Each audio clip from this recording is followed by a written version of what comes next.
ইসলামী bank Bangladesh পিএলসির নবগঠিত পরিচালনা পর্ষদের সাথে প্রধান কার্যালয়ের নির্বাহীদের মতবিনিময় সভা হয়েছে।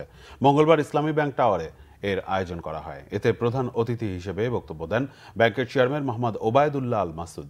ব্যাংকের ম্যানেজিং ডিরেক্টর মোহাম্মদ মুনিরুল মাওলার সভাপতিত্বে সভায় বিশেষ অতিথি হিসেবে বক্তব্য রাখেন এক্সিকিউটিভ কমিটির chairman Mohammad Abdul Jalil, risk management কমিটির chairman professor doctor M Masud Rahman, audit কমিটির চেয়ারম্যান মোহাম্মদ আব্দুল সালাম, এফসিসিএ স্বতন্ত্র পরিচালক মোহাম্মদ খুরশিদ ওয়াহাব এবং বাংলাদেশ ব্যাংকের পরিচালক মোহাম্মদ সরওয়ার হোসেন।